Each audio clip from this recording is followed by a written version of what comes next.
McDonald's has entered a Minecraft movie universe, and Grimace, Birdie, and Hamburglar just spawned as new collectibles in the overworld.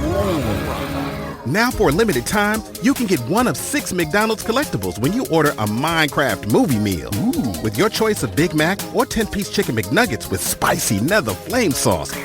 Available now in a biome near you. Oh, and at your local McDonald's. I participate in McDonald's for a limited time. A Minecraft movie only in theaters. At State Farm, we're committed to uplifting Black futures.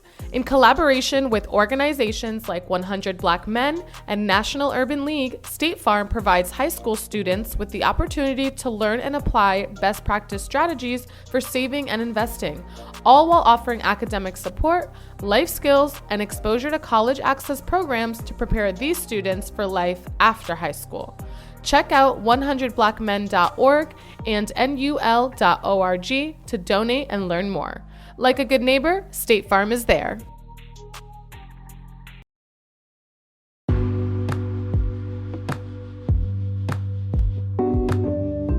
Have you been thinking about starting a podcast, but you don't know exactly where to get started? Maybe you don't know exactly what equipment you should buy or who you should go through with the hosting platforms. Well, good news. I created a course just for you. It'll be showing you how to make the fewest mistakes possible on your podcasting journey.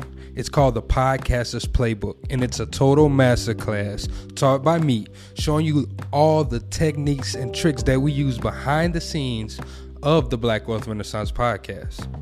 Swipe up now, click the link in the show notes so you can purchase the Podcaster's Playbook.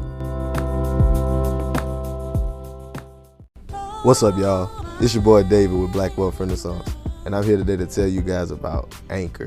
If you haven't heard of Anchor, it's the best place to make a podcast. Anchor is a free app that has creation tools that allow you to record and edit your podcast straight from your phone. Anchor also distributes your podcast across all major platforms, including Apple Podcasts, Spotify, and many others. You can also make money on your podcast with Anchor with no minimum listenership. Anchor is everything you need to make a podcast in one place. So if you're looking to get started on your own podcast, download the free Anchor app or go to anchor.fm.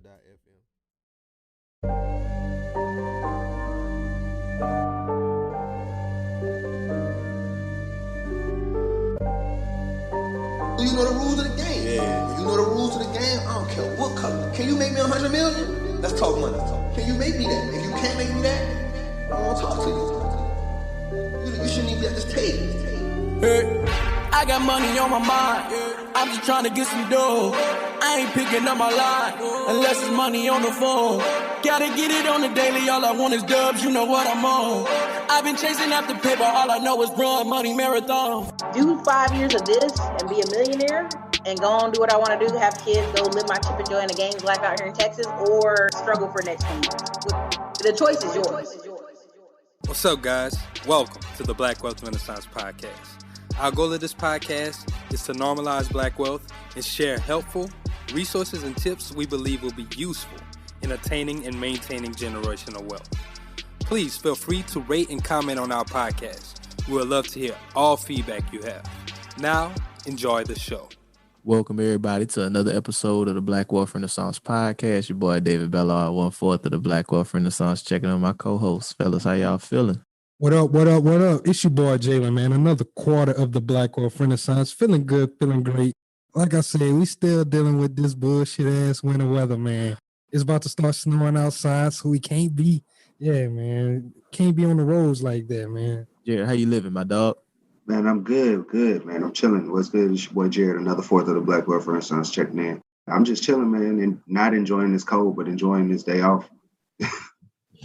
Gotta take it one day at a time, man. We another Saturday, you know, we blessed. We still thankful. It's a little chilly, but we ain't letting it stop the show. The pie gotta go on. Pie gotta happen. And today, y'all, we got another great episode planned for y'all. We got a good brother out of Atlanta. Mm-hmm. He built up a very very unique brand for the culture, hip hop brand, according to hip hop. He's a digital marketing strategist and just an all around. You got a game. Yeah, you got a lot of work going. Started off as an app, so got some experience in that area too.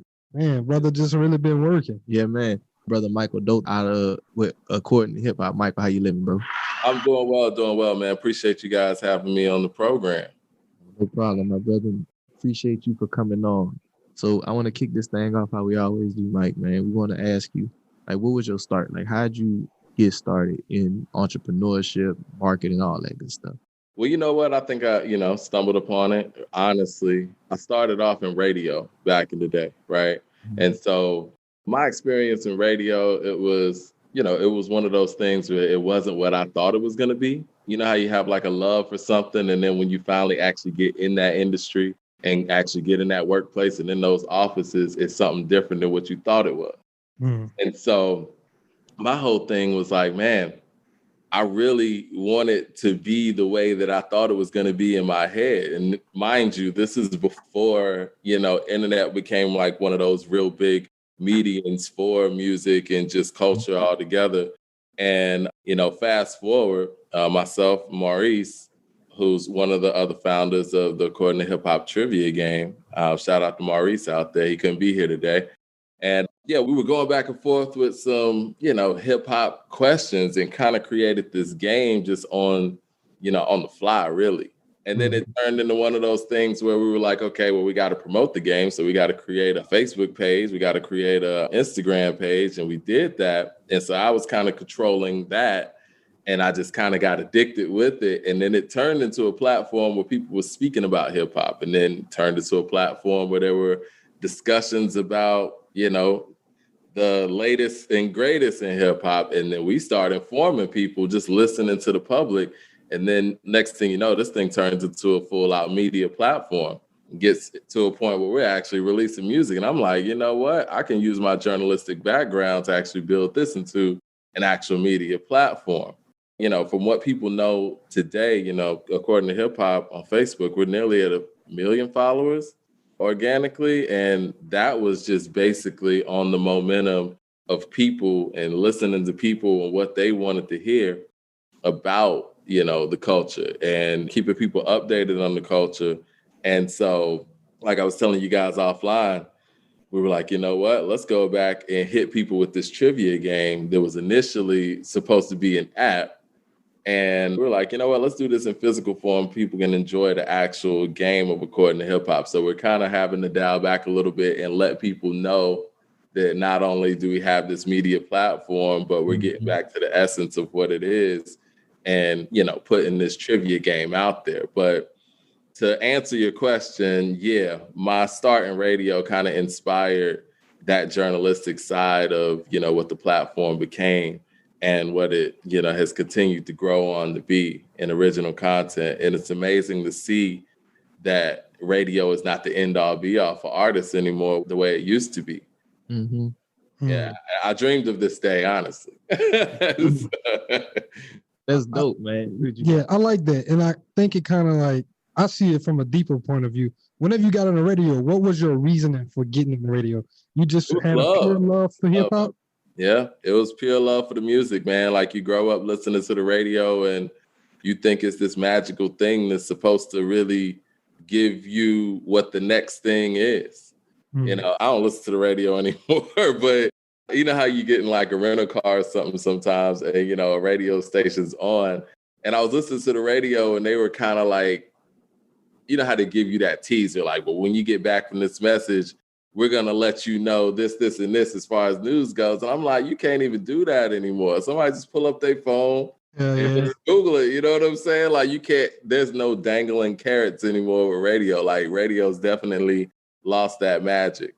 Mm-hmm. And I don't know, I guess by chance, I mean, maybe I saw it and didn't know what I was seeing, but by chance I chose another direction and I'm glad I did.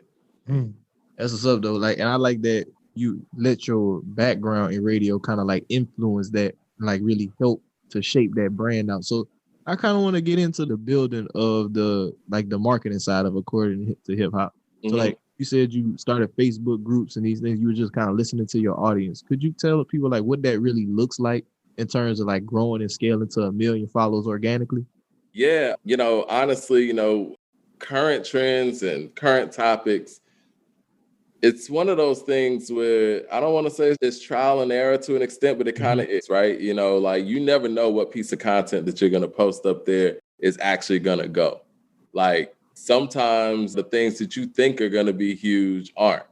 And sometimes the things that, you know, you had no idea were going to be huge, you know, go do like 1 million views or something. I remember posting this, it was like a Christian cipher or something like that, where they were rhyming. And it was just something that I saw on a friend of mine's timeline. I just thought it was cool. And, you know, I posted it on the, you know, according to hip hop, it just went crazy, you know, millions of views. I mean, viral type of stuff. And those are the things that really do get you that organic growth from the ground up when people really haven't heard of your brand. And then they go back in that log and they see that, okay, you have been doing work. And then that's how people really get addicted to your platform. Because a lot of people I tell, McDonald's has entered a Minecraft movie universe, and Grimace, Birdie, and Hamburglar just spawned as new collectibles as part of a Minecraft movie meal with your choice of Big Mac or 10-piece chicken McNuggets with spicy nether flame sauce. Participate in McDonald's for a limited time. A Minecraft movie only in theater. Who are starting social media pages, they get discouraged early because they don't see that interaction on some of their posts early. But when you do have that hit, people will go back and see all those things and see that you have been doing work. So consistency is the key on so many levels, because you just don't know what piece is going to actually be that jump off point. And once you do get something that jumps off, people need to see that you're constantly posting. And you have to get into that constant habit of posting where you know what's going on, to have the pulse of what's going on out here. That's what the growth is. It doesn't happen immediately, but it happens. I'm glad you touched on that, because this social media game is definitely a long-term play. It's not get in and just run it up. Like everybody starts with 0 followers, like, and you got to do it off the rip. You can cheat, you can buy followers and stuff like that, but that following, it's not going to be organic, targeted following. You're not going to have people. Yeah, it's not sustainable either. And, you know, you can clearly see when somebody doesn't have that kind of organic following. And like you said, cheat, because it doesn't stay, you know, it drops off and people don't see the engagement, or whoever you're trying to get to see that engagement aren't seeing the engagement that really attracts advertisers, or however you're trying to do it. Or if you're trying to sell a product and you don't have real followers, you're not selling it to real people. So it's like, I don't know, you know, people do it for clout sometimes and just want other people to see that they got numbers. But at the end of the day, what are you cheating for if it's not turning into real dollars? And the numbers don't mean nothing if it ain't producing a tangible result. I like right. That. And I got a question. So when did you realize this was like a business that you can actually grow? What was that moment when you're like, I think I actually got something here? Well, you see that people are constantly going on your platform, right? Like when you see the analytics and you're seeing, like, even on your website, because before, well, long story short, there was a previous Facebook page that we did that got up to like 248,000 followers, and Facebook removed it because of some copyright stuff. And this was when Facebook was not really muting people's audio. They just went back and just, you know, hit the page with a bunch of violations and removed it. And I was like, you know, if I have to start over, which I did, and grow this thing organically again, I'm going to make sure that we have the website in place. I'm gonna make sure that we have, you know, the app in place. I'm gonna make sure that we're good on all other social media platforms. And at that point, I'm like, okay, this is definitely a business. We had an opportunity here where we could have capitalized off of the people that we had on this original page, and we didn't.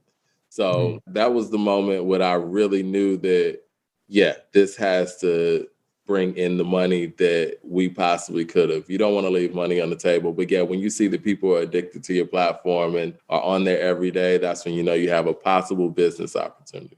And I'm glad you mentioned that, like, the second time around that you learned that you needed to have like other platforms in place and ways to own your own traffic. So like, can you speak more to, like, with a website, how can somebody go in and start owning their own traffic that way? Well, you know, obviously subscribers and getting email addresses. And I know that's not, you know, me as a user, and me and Maria debate about that all the time. Emails are very, very, you know, useful. But me as a user, I hate having to go to sites where they hit you with the little pop-up and all of that stuff, but if you don't do that, the users that, you have on your platform, they don't belong to you. They belong to that social media platform that they're on. So yeah, collecting emails, turning your followers into customers to a certain degree, depending on whatever product you're selling, that is how you control your own data and just having that relationship with that customer. Programs like HubSpot really work out with that, where you're able to actually track your customer and communicate with your customer depending on which business you're in. But that's the best way to do it, because your followers really aren't your followers. They belong to Instagram. They belong to Facebook. I mean, grand scheme of things, because they could do whatever they want to do with your page whenever they want to. I like how, you touched on saying that you don't like being hit with the email things. Do you think there's a smoother way to collect information without like the pop-up type There is. I think that, and that's what we debate about all the time too in our meetings, and in our line of business with the trivia game. A lot of our fans, they interact when we put some of these questions or just random questions up on our platform, our story. And, we have to give out prizes. We have no problem giving back to our fans. They've given so much to us, but those are ways to actually to collect email addresses as well. If you do it in a gaming format and you do it in a way where it's interactive, where it makes sense, where you're giving and you're not so much taking people's information, I think those are smoother transitions as opposed to hitting people with pop-ups and expecting them to give you all of their information. Yeah, give them some type of value proposition in exchange versus just being like, hey, I need that email, my dog. Because at the end of the day, social media is supposed to be a fun thing, right? Like, let's just keep it fun, you know what I mean? And keep it in a way where you're getting something for this information. Like, we're not getting this to, spam you. We're getting this because we want to keep in contact with you and keep the fun going, So whenever y'all the second time around, what was the thought of, okay, this is how we're going to monetize this moving forward? Like, this is how we're going to make sure that it's still fun, but we're also going to create a valuable business. We're still going to make money from this. Yeah, one of the things, because we chiefly are in media, right? So advertising dollars are a big thing for us. And, you never want to infringe in what people are, enjoying about your platform or hitting them with a whole bunch of ads and all that. But I think people understand now that ads are necessary. Those are the ways that the platform continues to go on. And honestly, we're blessed to be in a position where we do have a lot of people that we reach to. And so we give back to artists who want to promote their music, in addition to other brands that want to get their brand on a large platform.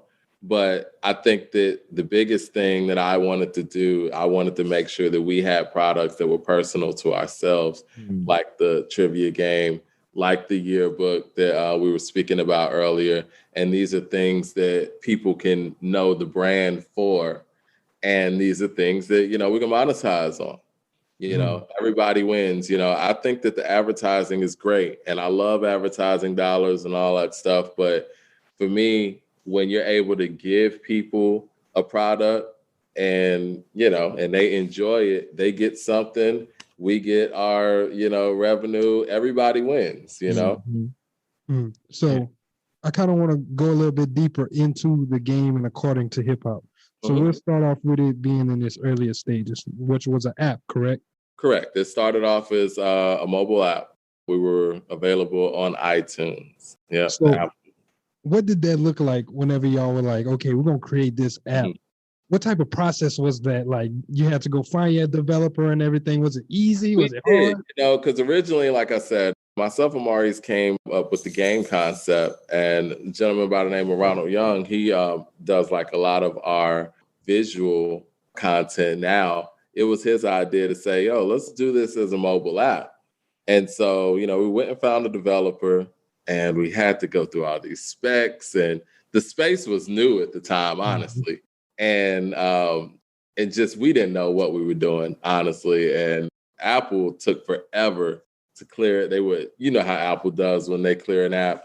they individually tell you what's wrong with it. And so we had to figure out the graphics. We had to figure out the look. We had to figure out what we were going to do to keep people on the app. And it was definitely an adventure. But I think that it did separate us from everyone else because no one else in hip hop at the time was even in the app space like that. I think this is the time when Words with Friends was really big. And so, yeah, we were kind of in a space alone, which was kind of like a double-edged sword. But yeah, it was like one of those things where it was a learning experience. It introduced us to a lot of great people, but it was like one of those things we needed to refine, you know. And obviously, when you jump off in a new space and the app space hadn't been totally proven at that point, there was a lot of things that we didn't factor in. I would put it that way. And, you know, as far as like what is going to keep people having this app on their phone. I think that's major too. Like how you just mentioned that it was a learning experience, in that is also another, like for other people just looking at it, you shouldn't be scared to try things like that yourself. Because even though y'all tapped into this unproven space and y'all really started, like, y'all had to learn so much through it, you seen that, okay, maybe this didn't work out the way I thought it would, but it gave you even more fresh ideas and new ways to attack concept it. Too. Sometimes you can't really learn from anything until you just jump out there and do it. And like you said, when the space is so new, there's nothing we could go read about, or, you know, somebody could have actually told us. We had to actually put it out there and see what was going to work and what didn't work, and go back and, you know, look at the analytics, man. I mean, that's what a lot of digital marketing is, trying some things and going back, looking at the analytics and making adjustments from there. Now, I mean, one of the big questions when we would, you know, be in investor meetings that it was really tough for me to answer. It was like, what is going to keep people on this app? You know, and it's on a monetizing level. And that was a very difficult question at the time to ask, because you know how it is when people are on their phone, they're going back and forth all day. Yeah. So it's really hard to say what is going to keep people on this app, the trivia app that is, for a certain amount of time. And I felt like the physical version of the game really alleviates that whole part of the process too. Once they own that, it's a physical product, they own it, and it's like Taboo or other board game, anything like that. And I'm glad you bring up the physical version, because I wanted to get into that. Whenever y'all realize, okay, it's time to pivot from that. So how long did y'all keep the app up and running? And when did y'all realize, okay, it's time to pivot to this physical version? We kept the app up and running for about a year. And you know how it is with apps, especially early on. If an app wasn't free, people weren't downloading. You know what I mean? And so everything was supposed to be in-app purchases. And that was difficult too. That's not as easy as people might think it is. That takes a lot of push. And so, yeah, we kept it up for about a year. We saw the numbers go where they were, which was great, because that was continuously expanding the brand in different continents while we had the social media out there and was reaching a lot of people. But we were like, you know what, let's draw back so we're not wasting questions or, you know, anything like that, and retool. And it was really Maurice's idea to say, let's do a physical version of this, because he's a gamer. He's done a lot of research in the gaming world and what people are playing on physical games. And he did the work when it came to that part of it. And I was like, cool, let's do it. I'm all in. And so came with the physical game, and it turned out incredible, you know. And people love it. Everyone who's playing it is like loving it. We're actually looking to expand, since we do have the media platform as well, expand this into an actual game show to help promote the actual cards itself. So, hey, that would be hard. That would be hard. So for anybody that is listening that's unfamiliar with According to Hip Hop the Game, can you kind of give them a breakdown of how the game is and what it works? Because I know you said the app was like a trivia. So it's like, how did it work? Okay, well, I'm going to go back to the original story. Like when I came up to Maurice at the restaurant we were working at back in the day, he was like the only hip hop fan there that I knew would even be able to answer the question. So for whatever reason, we were bored. I came up to him and I asked him, I was like, you know, who shot JJ, right? This is a Ghostface lyric, right? And so he knew what I was talking about, but he was like stumped. And I told him what song it came from. And it was from Bobby Digital's Holocaust. And the whole lyric is like, who shot JJ? Mudbone, same nigga riding the train, same nigga with his name on his jacket, right? And so when I said that, he was like, oh. And then he came with another one. And long story short, the whole concept of according to hip hop is based on the lyrics. Like you only know the answer of this trivia game question if you know the lyrics to the song. And so, yes, we came with a bunch of questions that were just, they get difficult. I'll put it that way, but it makes it fun because like we were doing offline, when I say some of the questions, you start thinking about that song. Like, I know that lyric. Like, and then when you hear the song in your head, because sometimes people hum it and they're like, what is that word that I'm missing?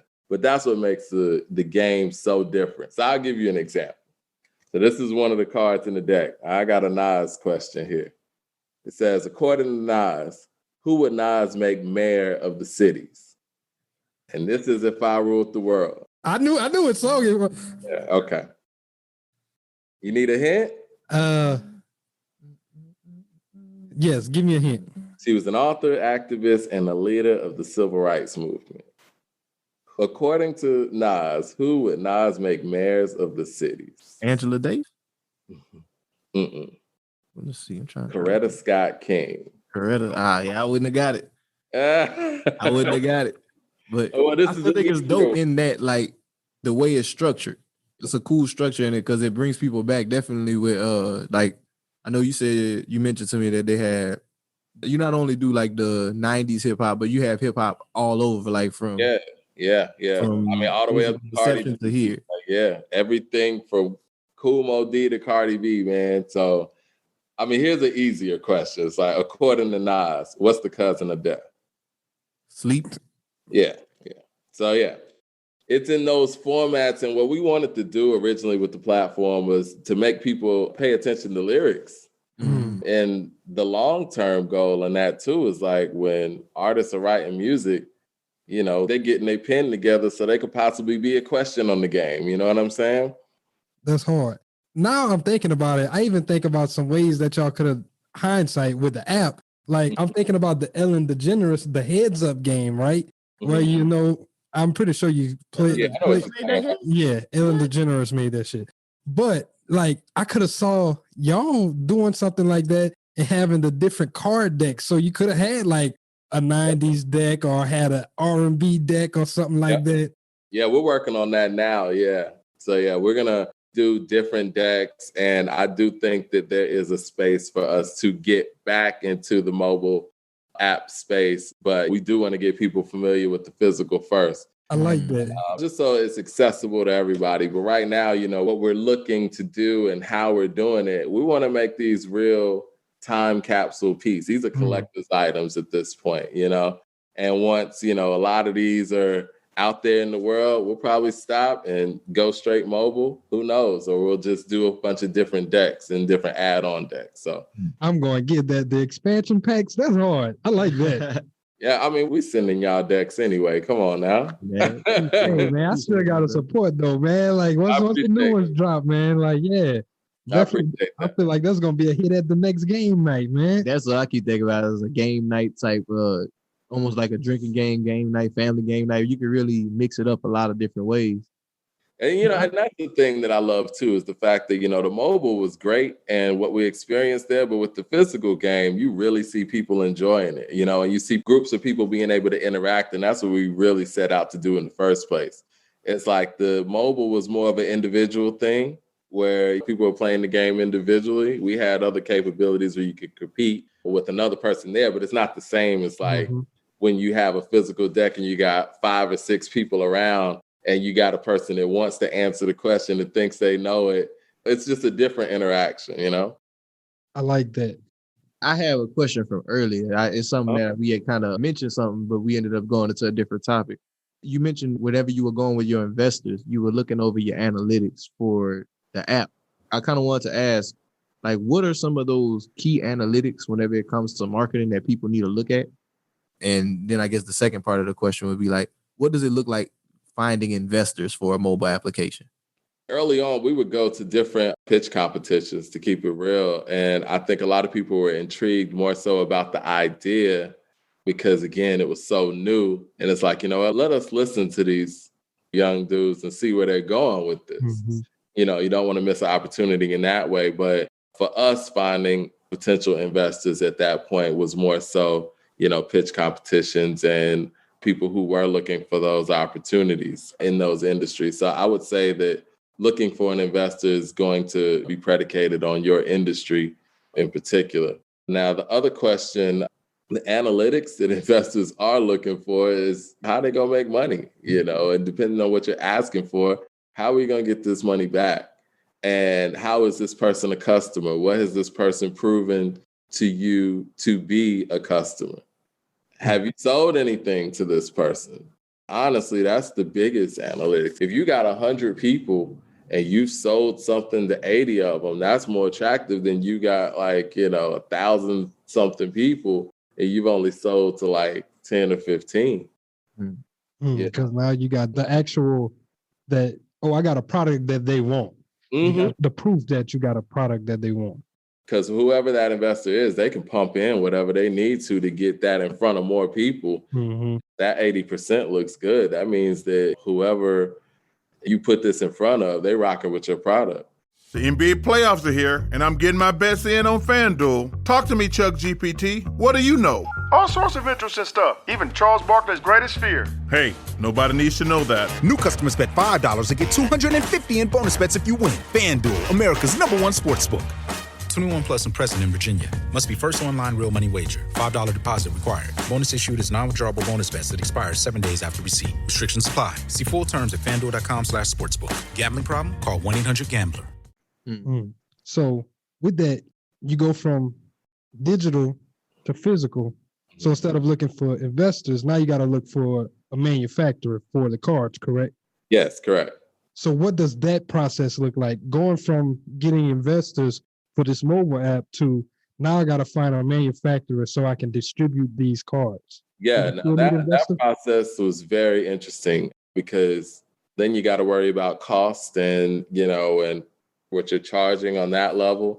The first manufacturer that we went with was one that basically kind of does, I guess you would say, test models, right? Mm-hmm. So the prices were a little bit higher, but at the time we wanted to make sure that we were able to test out these products and we wanted to make sure that the people who were purchasing from us were getting top quality. It was more so about actually getting it into people's hands as opposed to, capping on a crazy profit. But after we actually got through that stage, we were able to use that to leverage a network through another gamer, which Maurice found, a gentleman who works in the industry, and he was able to connect us with some people who were manufacturers on a higher level and set up that meeting. And we were able to, purchase in bulk and sell from there. And so we have a relationship with them now. And it's really interesting, the fact that I pride myself on being able to find pretty much anything on the internet. You can't find these manufacturers like that. It was really just us being able to have a relationship with somebody who was in that industry, who was able to pass over a number to us. And then, talking to that main manufacturer, and they passed over a number with a side company that they work with, which they thought would have been a better fit at the time. So yes, that was definitely a journey, and that was a networking thing. And I like how you spoke about it, though, like just the networking and really building those relationships. Even whenever you got into the mobile spot, y'all did the same thing. Y'all built those strong relationships where you were able to really navigate, and that speaks to just teamwork that goes into getting any type of goal accomplished. And with those manufacturers, were they stateside? Were they overseas? Like, how did that? They were definitely stateside, and the manufacturer that we're currently working with is in Massachusetts. And the company slips me, I guess, because I talk to the individual on a first name basis now. But yeah, they do really good work. They were able to give us a great turnaround. What happened with us on the company that did our initial order, they were great for just doing individual orders. Mm-hmm. And they gave us not that bad of a turnaround, because that was one of the bigger issues when you talk about having inventory and having physical product. Once we ordered 100 of these things, they gave us this crazy timeline, and it kept getting pushed back and back. I think I put in an order in August, and they said it was going to be ready in early October or something like that, which was already a crusher anyway. But then I saw as days went on, this date kept getting pushed back further and further. And so I was like, we can't do this. We can't move like this, because people aren't going to wait that long for product. And I wouldn't want anybody to wait that long for product, especially when we were doing our push for the Christmas holiday season. I'm like, I don't want us to be in a situation where people are getting their stuff after Christmas either. Luckily, though, Maurice's contact was able to put me in contact with that company, talk to the other company, and he was able to get us that same order for a very similar price in a week. An order that we were sitting there waiting nearly 2.5 months for. He was able to get to us the same exact quality, shrink wrap, everything in a week. Power of networking. It is. Mm-hmm. And that was the other part too. That other company, we weren't even able to talk to a physical person either. Mm-hmm. It's networking and also learning other companies' strengths and weaknesses also. Like you said, that company was great for developing the concept, but it wasn't great for mass producing the product. Right. They were also great for actually sending out individual ones, because we had to shoot a commercial. So we went ahead and just put in an order to the person that was shooting the commercial was in California. My guy, Matt Odom, he did a great job. And what happened was I shipped him a deck of cards. At the time, I didn't have a big inventory of it. And the cards came to him where the box was mangled up. And he was like, I can't use this for the commercial. I want to have a good box. But anyway, we were able to use that company and send him out like one deck. And they did great at actually sending out 1 or 2. But anything over 10, it was just a problem. Good luck, Charlie.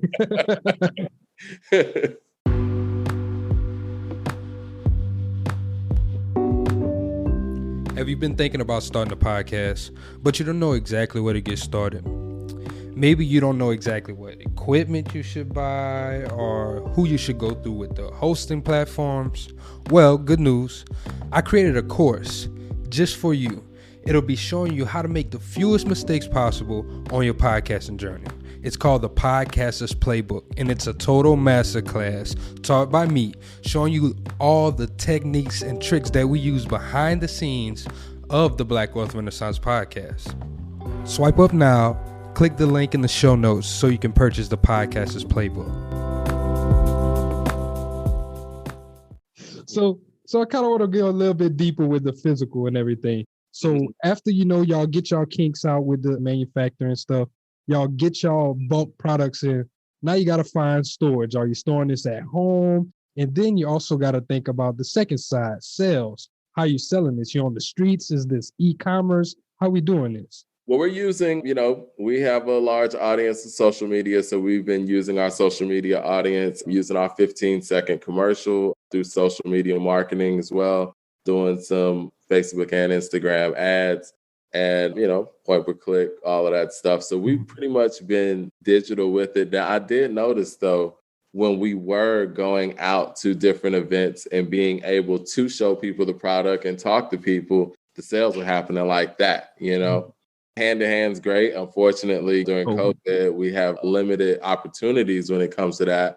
But I think when everything opens back up, we'll be able to, do a little bit more of that. But right now, we're doing like a lot of digital sales. We're on Shopify. So it's pretty easy. People click, go straight to the link, purchase it. And we do have our inventory that we do keep it at the crib or in a storage unit or whatever, send it out. And people are able to get their cards in, I would say, 3 to 4 business days. That was one of the things that I was worried about, though, when we were going through that manufacturing issue. I was like, I want to be able to actually touch our product where I could tell people that, okay, here's your tracking number. And, this is when you're going to get it.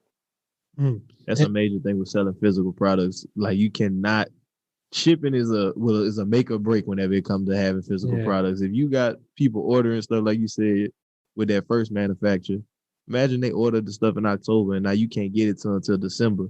They're gonna have everything bad to say about your business. Just like you just bought something off of Wish. That drop shipping and fuck the game up. Drop shipping in Amazon, man. Mm-hmm. Definitely. No, I agree. And it was like, I didn't want to be, especially with this being our first rollout for the product, didn't want that kind of bad business, you know. And, you know, again, you want people to have the game. Mm-hmm. You know, and that was one of our things too. We were just excited about people actually having the game in their hands. So the fact that people would have to wait and you have to send out those emails saying, you know, well, it's going to be 3 weeks. I don't know. Like, you know, when people order something, they expect to get it, you know, fairly quickly.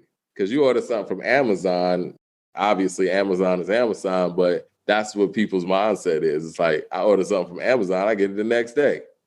Well, you can't do it. 3 weeks.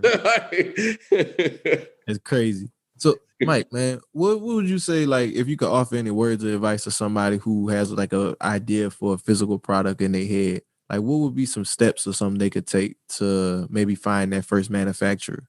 You know, if we're talking about a game, I suppose let's just say a game, because I mean that's what you got. It's not too difficult to actually find a manufacturer that will do a mock-up. Now it's costly, but I think that is probably the best first step, so you can actually see it in tangible form yourself. People make 1 or 2 copies of it, but it's going to cost. But I would say that, you know, actually getting somebody to do a mock-up, Google, and depending on whatever industry it is, see who does those mock-ups and get them to get it done so you can showcase it out. And so you can actually see it yourself too and see what you like about it, what you don't like about it. I like that. And I kind of wanted to ask with like the selling side. The reason why I had asked that, because I wanted to know about like the email list. Did that come into play, like owning your own audience? Did they kind of give you a boost with selling it also? It did. You know, email campaigns were really, really beneficial because, again, Maria and myself were talking about that too. You know, we do the digital marketing, and she's really big on emails. I'm not as big on emails, and I should be, but she was pushing for it, and the email campaigns were definitely giving us some really good interaction. Yeah, because again, like, that's your audience, and those are people that you've actually, you know, conversed with on different levels. But it was one of those things too. It's like, you know, I don't want to spam people, but it wasn't spamming. It was just basically letting people know what we have out there and giving you reminders of what we have out there, because that's the thing about marketing too. People aren't going to purchase off of the first time they see an ad. It takes people about 5 or 6 times before they actually make that decision to purchase from seeing an ad. And that's what people got to remember too. Your first campaign's probably not going to be, you know, the end all be all to what the campaign's going to be overall. People think that you can just sell by putting it out there one time. Like, oh, I'm gonna just say this once and I'm gonna get all the customers and I'm gonna just be rolling it. And it's like, no, this is a concerted effort. You got to take time and like continue to look at what you did, optimize, continue to put it out in front of people in different ways. I'm glad you shared that. And I'm glad you're getting into that too, because I also see this in the social media, in the digital space. Like you said, your first campaign isn't going to be your end all be all. But what I see on Instagram and social media, a lot of people, they come up with one campaign and they just really want to push it. Sometimes it might convert well. Sometimes it might not do well, but they think, okay, they just need to see it more. But like David said, sometimes you have to test and optimize. Sometimes maybe the first thing that you came up with isn't the greatest. So now you got to go back to the drawing board and see, okay, what can I do to make this stick? And that kind of talks to what you was talking about in the beginning, listening to your audience. Right, because sometimes the thing that you put the most money into creating isn't going to be the thing that works either. I mean, that's one of the things too. When people are so invested in a certain campaign, they want that campaign to work. And it could be something that costs you nothing that you put together that's working more than the thing that, you know, that you paid thousands of dollars to create. But again, that's one of those things where we were talking about earlier with, you know, digital marketing. You just never know what it's going to be. And you got to listen to that audience. Is there a way since you're heavy in the digital marketing, is there a way to test it on a micro level before you take it to a macro level? So maybe you got like a small test group where you're trying these different things before, like you said, you really become invested in this and you're hell bent on this one campaign working. Maybe you got a few different campaigns that you want to test out. You know, in our situation, I don't know, I guess I foresaw, according to hip hop, getting big. And so I saw the people who were interacting with our Facebook page early on, like the first 100. And it was people who used to go back and forth. And I created like this secret group, which is like our OG page, right? Mm-hmm. And so we still have that group in there. And those are the people that I kind of test those things with. It's about maybe like 50, 55 people. It's a small group, but it's people that have kind of formed relationships because of their interaction with According to Hip Hop. Mm-hmm. And so, yeah, those are like the test market groups that you run some of those things by. And you could tell by these, you know, the interactions that you get from them, or the reactions rather, that you get from them, what you might need to go with. Because they're a non-biased crowd, really. I mean, they're just basically there because they came together through According to Hip Hop early. And if people can do that with their brands as well, like identify some people who are key to your product. It could even be a group of friends that you know have, you know, their own opinions or are very opinionated about some things that concern your product. And yeah, just run it through them and don't give them any backstory on what this ad is. Just put it out there and see what people say before you try it on, you know, a huge level, like you said. And sometimes using these groups, sometimes you might get a lot of backlash. So I guess the question that I have is like, how do you know when you should totally listen? Because sometimes people will be negative just to be negative, right? Yeah, some people are haters. It is. Yeah, like there's haters. So like, how do you know when they're being a hater versus like, okay, I should really just go with my gut and say, According to Hip Hop, it's going to be, I'm going to take it to the next level. Well, yeah, I think you always got to trust your gut. And sometimes, you know, and I think you guys can kind of tell from some of these stories, I'm told that we just go out there and try it and see what works and then go back and, you know, analyze it after the fact. But yeah, definitely go with your gut. But if you do have a trusted group of people that, you know, you feel like you can actually put something out to and they ain't going to be haters about it, do that. But if you really feel and truly believe in something, I mean, you got to go out there and try it. I mean, that's why you got the vision for it. You know what I'm saying? Like, it's not on you to convince everybody what your vision is. If you believe in that vision, go for it. And, you know, but you also have to pay attention to when it's not working too, and then go back and make adjustments. Hey, I like that. I like how you said you got to have your vision. Like you said, the vision was given to you. Not everybody going to be with it. But if everybody got something bad to say, then you got to like start looking at it. Like, okay, right. Maybe I need to tweak here, tweak there. But I like that. Good rule of thumb.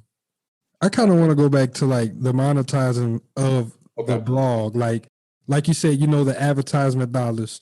What does that look like to monetize a website or like a media outlet online? How are you doing this? You doing this through Google? Or are you contacting directly, telling people, hey, we could put this ad on our website? Like, what does that part look like? It's way more lucrative when you actually do your own individual deals. There's a Social Blue Book. I'm not sure if, you know, you guys are familiar with Social Blue Book, but it's a platform that basically it will scan all of your social medias, whether it's Facebook, Instagram, or whatever, and let you know what you should be charging people to advertise on your platform. I did not know about that. Yeah. So that's really helpful. And it kind of gives you a lot of insight to, you know, what that whole thing looks like and why it looks like that. And it also gives you the ability to print out proposals or put together proposals based on those numbers. Anything other than that, you know, if you're relying on Facebook to do the deal themselves, then you're not going to get that great of a deal. I mean, I think a lot of people are probably familiar with their Google Analytics or AdSense pays them at the end of the month. It's not great. Even if you're going out there, you know, doing a bang out job and having a crazy record number month, you're probably going to still get like maybe $800 in AdSense, maybe. You know? Yeah, that's a crazy record number. I need to put this in perspective. It was 1 month that our website was, because we normally are doing, great numbers. I want to say we had, it might have been like 20,000 users or something. Well, it was something like that. I have to go back and look at the analytics, but yeah, it was like $800. And you're like, wow, imagine if we were actually, if they're paying us $800, imagine what they made off of selling these ads that retargeted the people that were going to our stuff. Because that's pretty much what it is. These platforms are using your content and the analytics that they're gathering for the people that are engaging on your posts to go back and retarget this stuff when people are paying for Facebook ads. So when you're going out there doing your Facebook advertising and you're saying, okay, I'm looking for users that like dogs or, whatever, they're using these pages that are built off of, dog likers to target those actual followers. And they're making so much money off of the fact that, they're charging people directly hit these ads and they're using your pages to do it. So it's great to be able to use platforms like Social Blue Book to know what your actual platform or YouTube channel is worth. So you can go out there and do those deals yourself. Because if you're actually, like I said, going through Facebook to get them to monetize it for you, because they'll easily do that.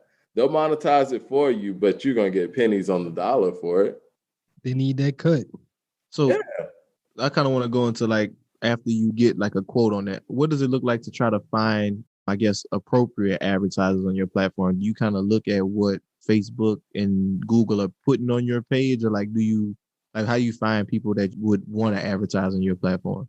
Hey, it's Brooke England here from Deposits. And if you're a fan of culture and business, then be sure to check out and subscribe to Deposits, where I interview dope individuals and celebrities of the culture. And we get into contracts, entertainment, and my favorite part, payouts. It's brought to you exclusively by the Revolt Podcast Network, anchored in hip hop, powered by creators.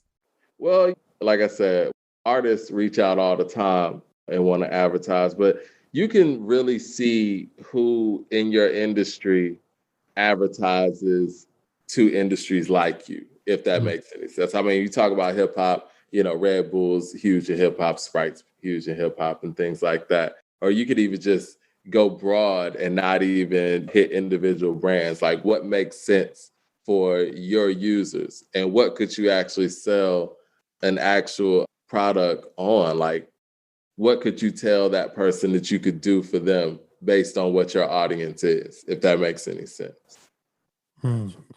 This is what our audience is. We're 90% male. We're between 25, 34 age group. We know you target this type of follower. This is what we have. This is what our engagement is. This is what it costs to advertise on our platform. Okay. I like it. Yeah, I like that tip on like just the social blue book, but also like the industry tip, just knowing who's marketing to your industry.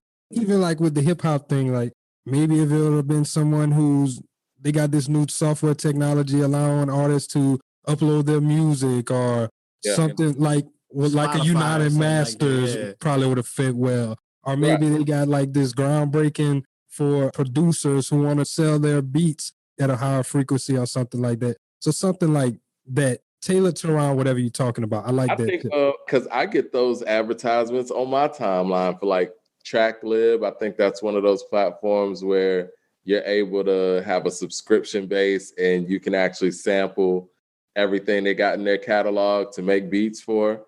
So, I mean, we're getting retargeted all the time, I'm sure, just based off of the stuff that you engage with on social media. And, it's important for people to know that they're using your pages to do so. So you might want to do some of that legwork yourself to go get your own advertisers if you can. Hey, it's out there. To the wise. Yeah, that's the game. They're trying to get to the market and they got the advertising dollars. Go get it. Mm-hmm. Yeah. So, Mike, man, we're going to go ahead. We're going to pivot to the last segment of the show, my brother. So I want to ask you, what's on your timeline? So what's something you've seen on either social media, the internet, anywhere that you want to speak on? It could be anything. Anything. You know what? The last thing I actually saw, and it was funny when you asked me that earlier. The Gorilla Glue lady has. Let's talk about it. She's dominated the whole timeline, and I saw this news article where dude, I guess he got the shit on his lip. Yeah. He glued the soda can to his lip because he thought he'd be able to lick it off or something like that. It was a nigga in Louisiana. They both from Louisiana, and I'm so girl was from Louisiana too. Did you not hear her talk? Shit, man. God damn it. Making us look bad, man. Man, this and that made me just think about follow culture. You know what I mean? The fact that, people not only are going to do copycat stuff anyway, but people will follow anything. I don't know if it's for attention or if they just truly, it has to be attention. I don't know. Be for clout, bro. That shit was stupid. Like her, I genuinely feel like she didn't understand what she did to a degree. She didn't read or something. I don't understand how the fuck she did it. But anybody that did it after they seen her head was like this for a month, they did it for clout. Like you putting Gorilla Glue on your lip, like, come on, son, stop. You know what's gonna happen. But you just did it so everybody could talk about you on the internet because it's crazy. And it's marketing for Gorilla Glue. Like, I mean, this is free marketing for Gorilla Glue. Unless they set these people up. I don't know, but old girl, I think old girl got like 1 million followers now, bro. That's crazy. Off of her putting some glue on her head. Looking like a damn fool. Gorilla Glue definitely made some money off of this. I seen some the other day. Somebody, like, people requesting cakes and shit with her face. It was the cake with like Gorilla Glue. Oh, hell no, man. Bro, Stop like, lying, I'm man. dead ass, bro. Like, people really doing this out here. Hey, man, if y'all doing this bullshit, please stop. Please stop. Please. So, yeah, that dominated the timeline for sure, the whole February. But I think that we might end up getting even more stories because, like you said, the guy with the soda on the lip, and it's like, when is this going to stop? Damn. I hope so, too, man. That's crazy. But as a marketing person, I was thinking, man, Gorilla Glue is winning right now because of this nonsense, too. I know somebody went buy some Gorilla Glue just off of that. Yeah. I'm sure their sales are up because their shit works. Because if anything, it proved that their product works. But for a month, your hat is not doing nothing, Nathaniel. Just don't put it in your head, It is hard, though. That's crazy, man. Mike, man, I want to say thank you for coming on the show, man. This has been a great time chopping it up with you. Got to learn a good bit. Appreciate you guys having me, man. And go visit According to Hip Hop. Check out the trivia game. Go purchase it. You can follow us on Facebook, Instagram, According, 2 Hip Hop, or just go to accordingtohiphop.com. Hey. And then, that yearbook is on the way too. So we'll have that up there for people as well.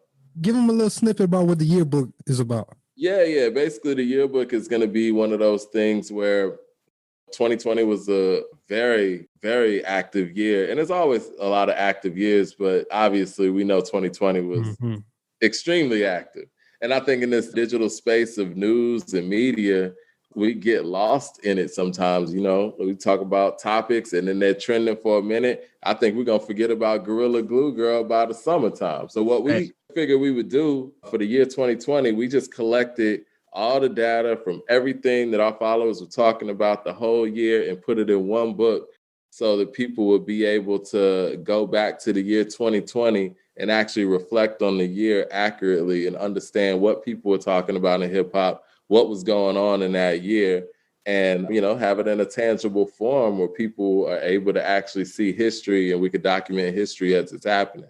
It'll be in like a coffee book table format, about 200 pages, and it covers everything that happened in the year of 2020 and how hip hop was related to it and all the music that came out and everything. So really excited about that. And we're going to make this an annual thing where we do document the year on an annual basis so people could be able to collect 2020, 2021, 2022. And by 2030, you go back and actually look at, the book when it actually happened. So that's why we wanted to call it a yearbook, because we know that people accurately take their high school yearbooks and look back at them years later and see where the world was at that time.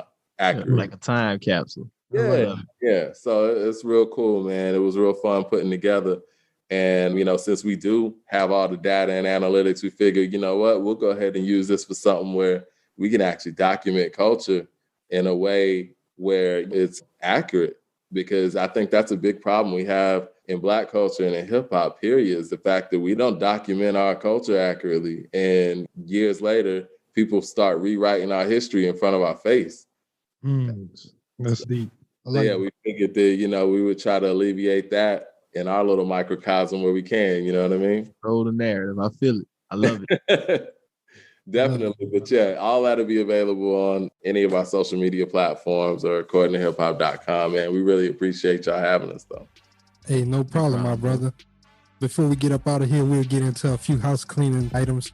Once again, thank y'all for listening to the Black Wealth Renaissance Podcast. If you are new here and you enjoyed it, please subscribe, like, rate, review. Let us know what you thought about it. Please tap into our next show. If you've been here, once again, thank you for coming in, week out. Y'all definitely share to your family and friends. Goal, my brother. Yeah, family and friends. We're trying to get to 20,000 active listeners on every new episode. 20,000 in the first week. We need that. So y'all definitely tap in. Help us grow this year. We're trying to come for that #1 pod spot, and we need y'all help. Yes, indeed. I ain't really got nothing else for him, my brother. I ain't gonna lie. If you ain't got nothing else, look, this is Black Wealth Renaissance signing out. Peace. I got money on my mind. I'm just trying to get some dough. I ain't picking up my line unless it's money on the phone. Gotta get it on the daily. All I want is dubs. You know what I'm on. I've been chasing after paper. All I know is run money marathon.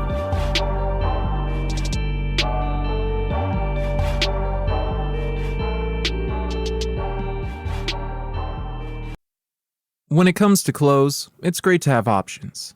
But having pieces that you can wear anywhere is a must for everybody. That's why American Giant makes clothing that fits into your life seamlessly, with quality you have to feel to believe. And with an impressive selection of staples to choose from, there's something for everyone. So whether you're on the hunt for the perfect t-shirt, a solid pair of jeans, or super soft sweatshirts, American Giant has what you're looking for. Each American Giant piece is designed to last and created with commitment to doing things better. And all their products are made right here in America. Because keeping things local ensures the kind of quality you'll feel and appreciate for years to come. Discover the American Giant difference today. Shop Wear Anywhere closet staples at american-giant.com and get 20% off your order when you use code WA23 at checkout. That's 20% off at american-giant.com, promo code WA23. McDonald's has entered a Minecraft movie universe, and Grimace, Birdie, and Hamburglar just spawned as new collectibles in the overworld. Now for a limited time, you can get one of 6 McDonald's collectibles when you order a Minecraft movie meal. With your choice of Big Mac or 10-piece chicken McNuggets with spicy nether flame sauce. Available now in a biome near you. Oh, and at your local McDonald's. At participating McDonald's for a limited time. A Minecraft movie only in theaters.